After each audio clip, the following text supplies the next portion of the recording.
Nuts and bots and ants and stuff, extreme robots experiences, and everything is on fire!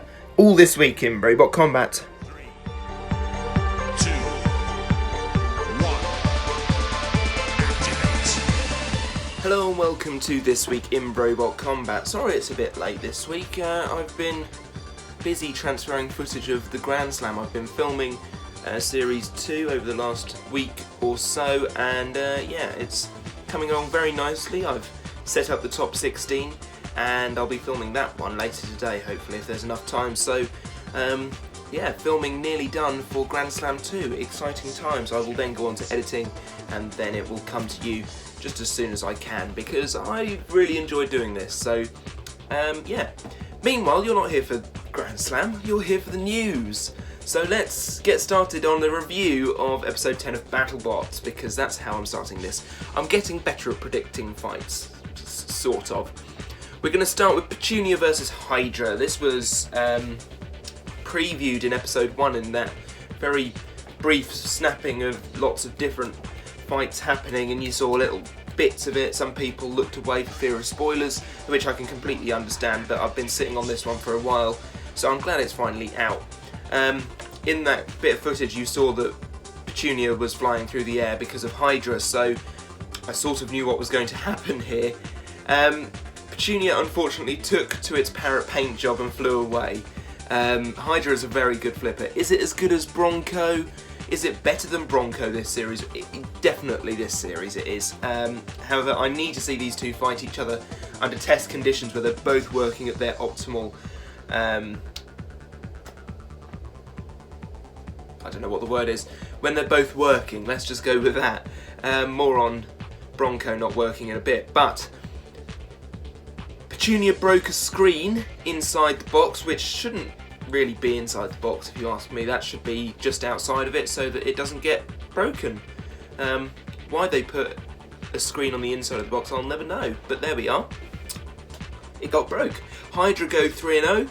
And then they call out Bite Force. They want to fight Bite Force, and I would quite like to see them Bite Force because they're both at 3-0, and you know, it'd be a good fight, wouldn't it?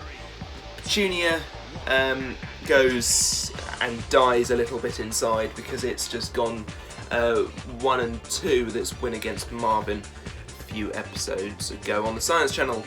We move on to Yeti versus Rainbow. Rainbow won an untelevised Rumble, apparently, so they're up 2-0. We didn't see that on TV, so they got another win for that. There you go. Don't say I don't give you some information on this stuff, because I do. Meanwhile, Yeti smash, and that's it. Moving on, Scorpios versus Tantrum. I am genuinely moving on. Tantrum is not optimised to fight this sort of bot. Scorpios dominated from the start and all the way through to the finish, but never changed their tactics throughout, which Chris and Kenny sort of took offence to for some unknown reason. If the tactics aren't broke, don't fix them. They're winning, just let them win, deal with it, come on. Tantrum haven't lived up to their hype this season. There were several videos that Battlebots were showing off going, "What has such power to launch this bit of metal through the air? Wow, it's Tantrum!" What they haven't shown off is how they had that bit of metal pivoted so that they could actually hit it.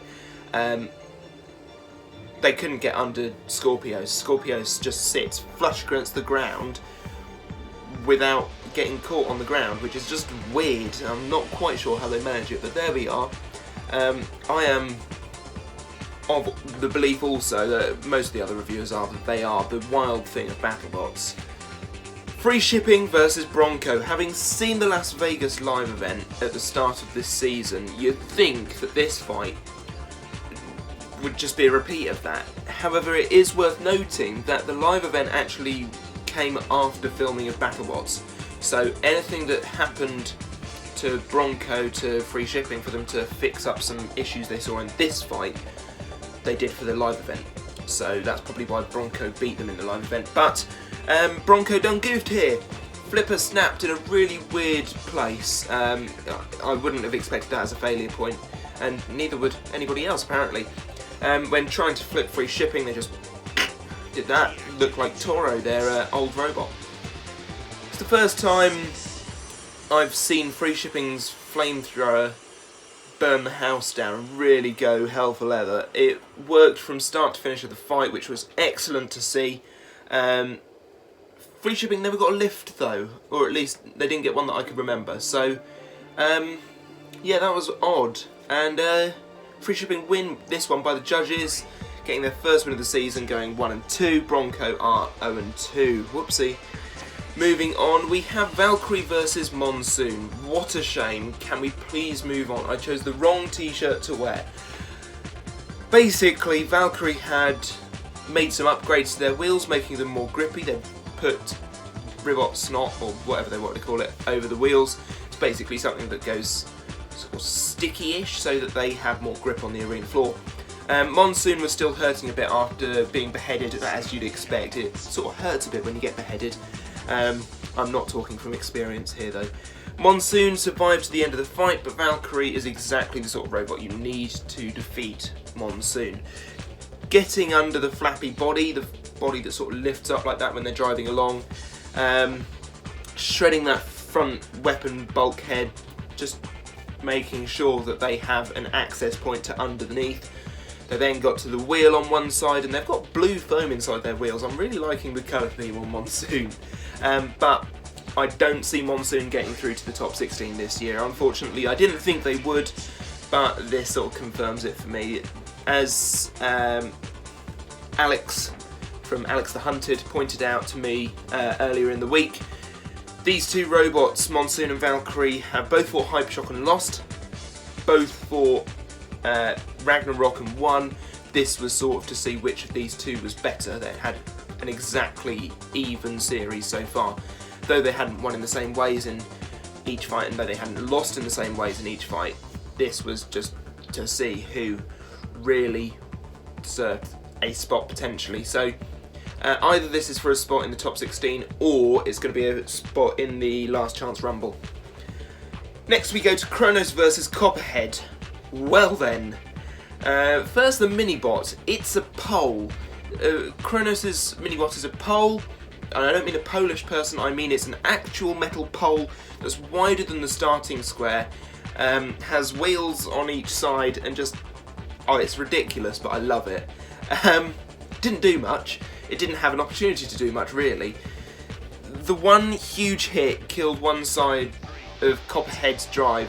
They did everything right in this fight, Copperhead, but they were defeated by what I can only describe as a killer roundabout. Literally sent flying into the air like a UFO, just spinning. I thought they were going to abduct Copperhead and take them back to the home world where they would probe it and... Whoa, demonetised. Right, but yeah, it killed one side drive of Copperhead. Kronos survived that hit. How? I don't know. I'm a bit annoyed that Copperhead crab walking wasn't deemed to be good translational or transitional or whatever that word is, movement, but a few robots last year and at the start of this year were doing the same, and that was absolutely fine. Bite Force, for example, did this in the Yeti fight. They were crab walking about and that was deemed fine. They were also moving properly, but there's been a few robots that have crab walked and that's been absolutely fine, yet they didn't here. It was the same last series with Whiplash. They were counted out even though they were moving outside of their circumference. I'm not sure about that. But there we are. Something potentially lost in the edit. Maybe they stopped and they just edited that out because it didn't make good TV. I don't know. But that was that fight. Kronos, I think, go 1-1. Copperhead go 1-2. Next we move on to the main event, which was Bite Force versus Hypershock. My heart said Hypershock to win this one. My head said Bite Force to win this one. And as I needed this correct prediction, I went for Bite Force, and I got it right, so yay, well done me. Hypershock sort of survived for the 3 minutes, against what I will now refer to as their arch enemies, Bite Force. 3 seasons they've faced each other and the result has been basically the same, even if the win conditions have been different in each one. Bite Force weren't all that happy in this fight. They were sort of struggling to move at times. I think they got hit more times than they would have liked. I'm annoyed Hypershock went weapon to weapon with Bite Force because they said they were going to go round and outdrive them, and they didn't do that. They decided to go weapon to weapon, and it proved very costly because they lost their wedge, and it crimped up their wheels, and they lost a wheel, and they lost the wedge, and they lost the fight. So Bite Force are now 3-0, so I expect them in the top 16. Hypershock 2-1. They're still pretty solid contenders for the top 16 as well. If they win one more fight, I mean, that's 3-1, and I can see them in the top 16 quite honestly. And I'm very happy after last season's disappointing run. I'm very glad that they've got in this year, or they hopefully will get in this year. If they lose another fight, maybe the Last Chance Rumble is their best shot. But there we are. There's the review of Battlebots. It was a good episode. Some fights very one-sided. But I suppose this late on in the series you're going to have that because there are some robots that need to get more wins. Some robots it doesn't matter if they win or lose. If they do win, they've caused an upset. If they don't, then, you know, oh well. We'll move on to the news itself. Yes, and we'll start with the Roaming Robots team having announced today that they are hoping to start something a bit new. Their extreme battling experience, etc., began last year, and they wanted to bring it back but in a new way. This is why they are bringing to you the new Build a Robot experience, where you go along to their warehouse, have a look at their lovely workshop area, look at all these lovely robots from the classic series, and then work together to build a robot in their workshop with their help and fight it in their little arena, which sounds absolutely wonderful. So if that sounds like it's something for you, do head over to the Roaming Robots Facebook page, and there you'll find some contact details to get involved. Now, unbeknown to me, last week the Extreme Robots Guildford final episode had been moved back to this week for, I don't know why actually, but yes, that has been moved back to tonight, so it's on tonight instead of last Sunday at 7 PM GMT, or British Summer Time as it is now, on Facebook and YouTube. Now, I mentioned this a few weeks back, but the Robot Champions Kickstarter launches on August 20th, that's this Tuesday, so make sure if you enjoyed the game, if you enjoyed the pre-alpha, or if you want to get involved, do go and support them over on Kickstarter on the 20th.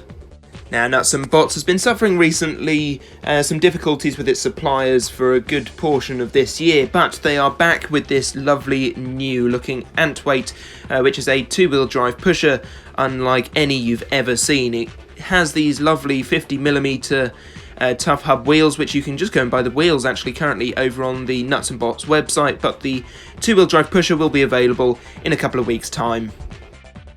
Now, for the fans of fan-made Robot Wars, MLU4 is bringing back his Robot Wars for another series. He announced in his recent Robot Wars Reactivated webisode, which you should definitely go and check out that series actually, it's been quite entertaining, but the new series is currently in post-production and will be with us in the fall or the autumn of 2019, which is very, very exciting. You can currently go and check out his website, which is up on the screen as we speak, scrolling through the seeds for the next series which have been released on that website, so do go and have a look over there for more information on MLU4's Robot Wars Series 8.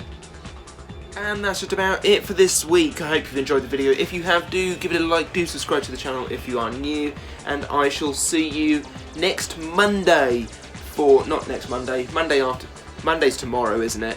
Yes, the news is going to be late next week because I'm away all weekend, so don't expect the news on Sunday, it will come on Monday, so it'll be a sort of This Week in Robot Combat for last week today. Anyway, moving on, that'll be on the, I think it's the 23rd of August, so that is when the next news episode will be out. So I shall see you then for that. Thank you very much, and bye-bye.